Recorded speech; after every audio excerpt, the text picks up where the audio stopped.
What is up, everyone? This is Julio from Language Athlete, and welcome to Teaching a Million People Spanish, number 7 now. Today, we're going to be talking about the possessive adjectives. Now, before I forget, because I always forget, look for the class or the session's vocabulary at the bottom of this video. You're going to see there all of the examples that I'm going to be using today.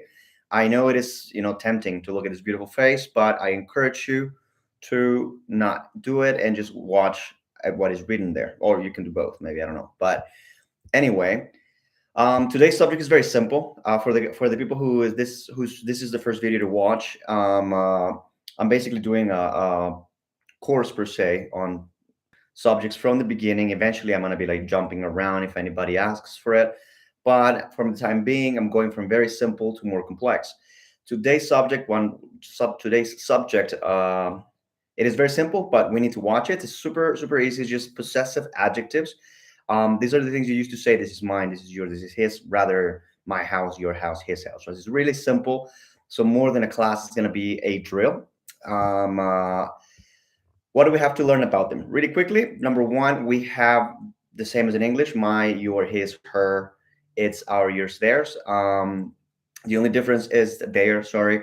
The only difference is that in English you don't make a plural out of it. So if you have a shoe, mi zapato, my shoe, but I have two shoes. In English is the same. My shoes. In Spanish is mis zapatos. We make them plural. I'll give them to you all together at once.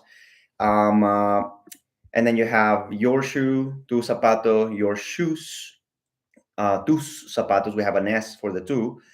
And then, as I said, you can be reading this in the comments.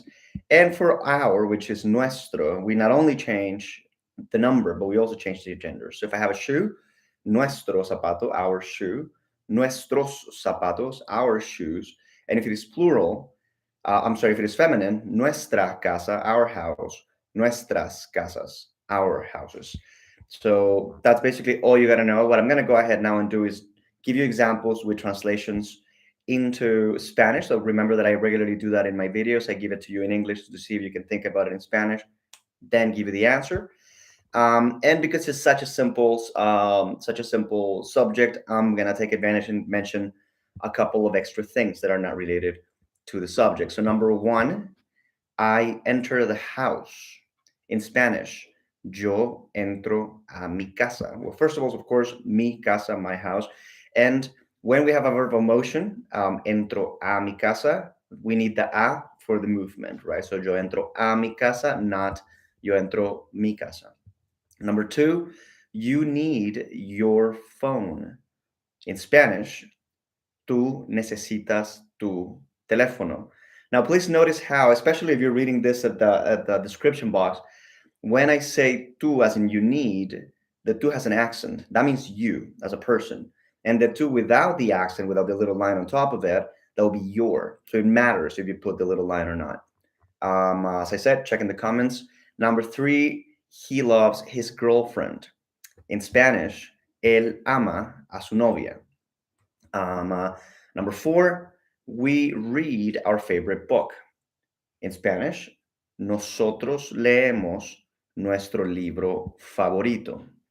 Number five, we forget our homework. In Spanish, nosotros olvidamos nuestra tarea.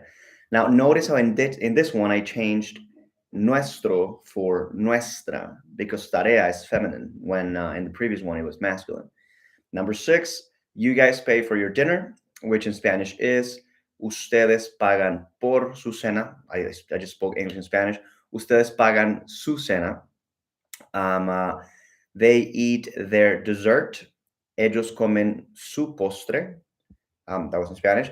And if you can notice, guys, the possessive adjective su works for he, she, it when we need it, you guys in Latin America, and they. So if I say his house, su casa, her house, su casa, its house, su casa, your guys' house, su casa, if you're in Latin America and in Spain will be different, and their house, su casa. So it's a little bit like the usage of you in English, which is you for one person or you for several people. It just depends on the context.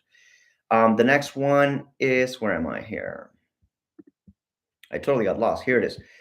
I help my parents. Yo ayudo a mis papás. Now, notice in this one how in the example before it was mi, casa or something, but in this example is parents, which is plural, so it is mis. Yo ayudo a mis papás. Next example, you put your things inside. In Spanish, tú metes tus cosas. Remember that meter means to put in all together. So you don't have to say tú metes tus cosas adentro. Rather, tú metes tus cosas, that is put inside. You can see all of these notes in the description of the video. Next one, she sells her plants. Sad thing. In Spanish, ella vende sus plantas. Next one, we open our gifts. In Spanish, nosotros abrimos nuestros regalos. Other word for gifts in Spanish, presentes, but I think you sound like a Nickelodeon cartoon or something. It's just cartoon or something. I just say regalos is more common, personally speaking. We bring our things up. Nosotros subimos nuestras cosas. Once again, bring up is a prepositional word or prepositional verb. In Spanish, it's just subir. So I don't have to say nosotros subimos nuestras cosas arriba. Subimos is all together bring up the two words. You guys live with your parents. In Spanish, ustedes viven con sus papás. And 14, they interrupt their teachers. In Spanish, ellos interrumpen a sus profesores. Remember that teachers are people too. And when we have humans as an object in Spanish, we need the a for consideration. Now you have all these notes in the video. I recommend that you check it as I have mentioned before. Just play it, listen to the one in English, be like, how do I say it in Spanish? If you know it correctly, that means you know it. Next one, next one, next one, next one, all the way to the point that you can, do the 14 sentences correctly. That's all I gotta say. What was I gonna say? Just study it and post it if you can, and subscribe. And I forgot, we have reached 200 subscribers, which is not a lot, but for our channel is the best.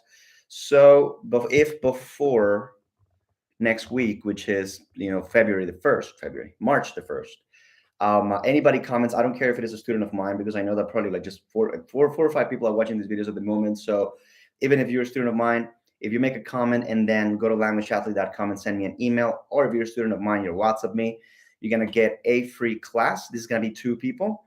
So yeah, let me know about it. Let me know if you're interested, and have a wonderful day.